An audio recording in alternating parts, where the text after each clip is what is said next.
بسم اللہ الرحمن الرحیم۔ السلام علیکم ناظرین کرام، پاکستان 2 لخت ہو گیا۔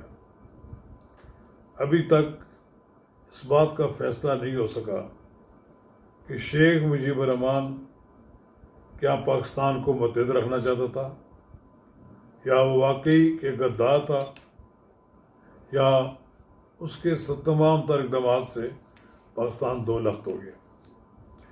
آج بھی اتنے سال گزرنے کے باوجود کم و بیش نصف صدی ہو چکی ہے، آج بھی سیاستدان ایک دوسرے کے خلاف شیخ مجیب الرحمان کے حوالے سے گفتگو کرتے ہیں، الزامات بھی عائد کرتے ہیں، اور یہ ثابت کرنے کی کوشش کرتے ہیں کہ شیخ مجیب الرحمان پاکستان کو متحد رکھنا چاہتا تھا، اور آج کا شیخ مجیب الرحمان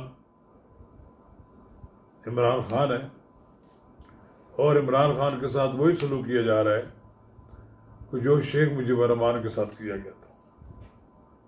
تو ناظرین کرام، قبل اس کے ہم آگے بڑھیں، اگر آپ نے میرا یوٹیوب چینل نواز رضا کے ساتھ اب تک سبسکرائب نہیں کیا تو براہ کرم اسے فوری طور پر سبسکرائب کریں، لائک کریں، اور اب آپ سے شیئر کریں، اور آئیکن کا وہ بٹن دبانا نہ بھولیے کہ جب ہم ویڈیو لوڈ کریں تو سب سے پہلے آپ کو اطلاع ملے۔ تو ناظرین چلیں، ہم اب آتے ہیں شیخ مجیب الرحمان کی طرف۔ ہمارے ہاں اس طرح کی پوسٹیں سوشل میڈیا پہ آتی رہتی ہیں کہ کبھی ماضی میں شیخ مجیب الرحمان کو نواز شریف ہیرو کہتے رہے ہیں، اور اب عمران خان کی جماعت کے لوگ ان کو شیخ مجیب الرحمان کو ہیرو بنا رہے ہیں، حالانکہ ان کی پوسٹیں بھی شیخ مجیب الرحمان کے خلاف تھیں۔ تو ناظرین کرام، میں اس وقت پاکستان کے ان صحافیوں میں سے ایک ہوں جنہوں نے ایوب خان کے خلاف تحریک کے دوران شیخ مجیب الرحمان کے ساتھ پشاور روڈ راولپنڈی میں واقع مشرقی پاکستان ہاؤس میں ملاقات کی تھی۔ اس وقت مشرقی پاکستان موجود تھا، تو یہ جو ہاؤس تھا یہ مشرقی پاکستان ہاؤس کہلاتا تھا۔ وہ اس وقت کی اپوزیشن جماعتوں کے دباؤ پر پیرول پر رہا ہوئے، اور اس نے ڈیک نے شیخ مجیب الرحمان کو مذاکرات کے لیے رہا کرا کر اسلام آباد راولپنڈی لائے۔ تو ناظرین کرام، یہ تو تاریخ میں مختلف ورشن ہے۔ شیخ مجیب الرحمان کے اگر 6 نکات تسلیم کر لیے جاتے تو یہ ایک بغیر خون بہائے دو مملکتیں بن جاتی۔ بعد میں لوگ کہتے ہیں کہ جی 6 نکات ہی مان لیتے تو کیا ہوتا، کوئی ذمہ داری قبول کرنے کے لیے تیار نہیں تھا۔ مغربی پاکستان میں ایسے لوگ ضرور موجود تھے کہ جو شیخ مجیب الرحمان کا اقتدار قبول کرنے کے لیے تیار نہیں تھے۔ سب سے بڑی مخالفت جو کی جا رہی تھی وہ ذوالفقار علی بھٹو کی طرف سے کی جا رہی تھی۔ یحییٰ خان اس ملک کے صدر بننا چاہتے تھے۔ شیخ مجیب الرحمان چونکہ ملک کے 56% حصے کے لیڈر تھے، انہوں نے اپنے صوبے سے 2 آدمیوں کے علاوہ کسی کو جیتنے نہیں دیا، ایک نور الامین اور دوسرے راجہ تری دیو رائے، اور میرا خیال ہے وہ یہ چاہتے تو یہ 2 بھی نہیں جیت سکتے تھے، اس لیے کہ اس وقت وہی کچھ کیا گیا جو پاکستان میں مختلف جگہوں پر سیاسی جماعتیں اپنے مخالفین کے ساتھ کرتی ہیں۔ اس وقت نہ تو کوئی سیاسی جماعت کھڑی ہو سکی، نہ کسی کو کھڑا رہنے دیا گیا۔ ایک جماعت تھی جسے جماعت اسلامی کہتے ہیں۔ جماعت اسلامی مشرقی پاکستان میں پوری قوت کے ساتھ موجود تھی، البتہ کونسل مسلم تھی، اس کا کوئی وہاں ہونا نہ ہونا کوئی بات نہیں تھی۔ ولی خان کی جماعت بھی تھی، برائے نام تھی، اسی طرح پیپلز پارٹی کا وہاں کوئی وجود نہیں تھا۔ تو شیخ مجیب الرحمان کا ایجنڈا ہی مختلف تھا۔ عمران خان صاحب تو اس طرح کے ہیرو نہیں ہیں عمران خان صاحب نے تو اسٹیبلشمنٹ سے ایک خواہ مخواہ کی لڑائی مول لی اور اسٹیبلشمنٹ کو رگید رہے ہیں. انہوں نے تو یہ شیخ مجیب الرحمان نے وہ ٹھیک اسی نے کہا عطا تارڑ صاحب نے کہ شیخ مجیب الرحمان نے تو کوئی سائبر کیس نہیں تھا اس کا. شیخ مجیب الرحمان نے کوئی القادر ٹرسٹ کی زمین نہیں لی تھی یا اس نے توشہ خانہ کا کوئی طائف جو تھے وہ باہر بھیج دیے تھے. الغار سے لمبی فہرست ہے.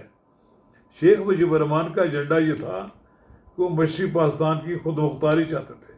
اتنی زیادہ خود مختاری مل جاتی کہ پھر ان کو علیحدہ ہونے کی ضرورت ہی نہیں تھی. خود ہی وہ علیحدہ ہو جاتے تو کچھ انہیں روک بھی کوئی نہ سکتا تھا. دو چاہتے تھے کہ ہمارے پاس دو شعبے رہیں, ایک وزارت خارجہ رہے اور ایک دفاع رہے مرکز کے پاس. ایون وہ کرنسی چاہتا تھا الگ ہو جائے.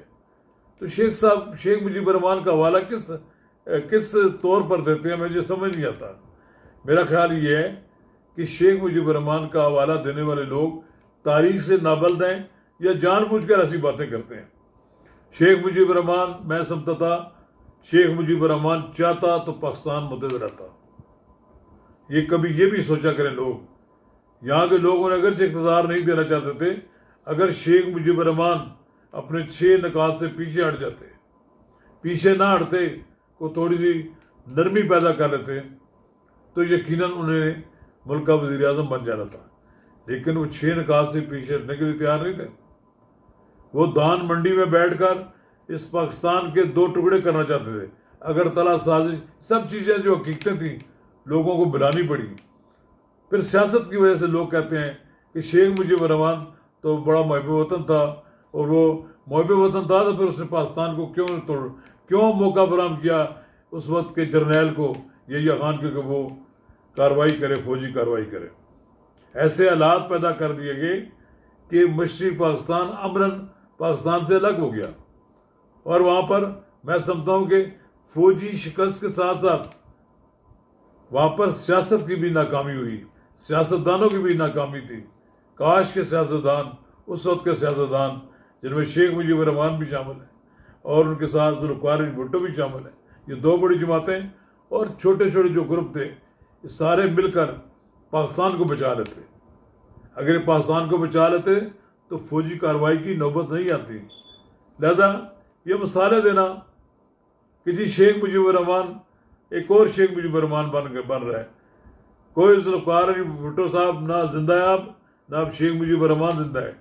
شیخ مجیب الرحمان کے ساتھ جو سلوک ان کی اپنی فوج نے کیا وہ سب کو معلوم ہے. اور پھر اور بات یہ ہے کہ آج کا دور بالکل ڈیفرنٹ ہے. آج یہ کہتے ہیں کہ جی شیخ مجیب الرحمان کے بعد تو پورے صوبے کی اکثریت حاصل تھی. اکثریت کی بھی نوبت یہ تھی کہ پورا ایک صوبہ جو تھا وہ سارا کا سارا انہوں نے جیتا تھا. آپ کے پاس تو ایک KPK ہے, آپ کے پاس پنجاب بھی اگر فرض کرتے ہیں کہتے ہیں جی یہاں پر گداندلی ہوئی ہے, یہاں پر فارم 45 کے بجائے فارم 47 سے کامیابی حاصل کی ہے.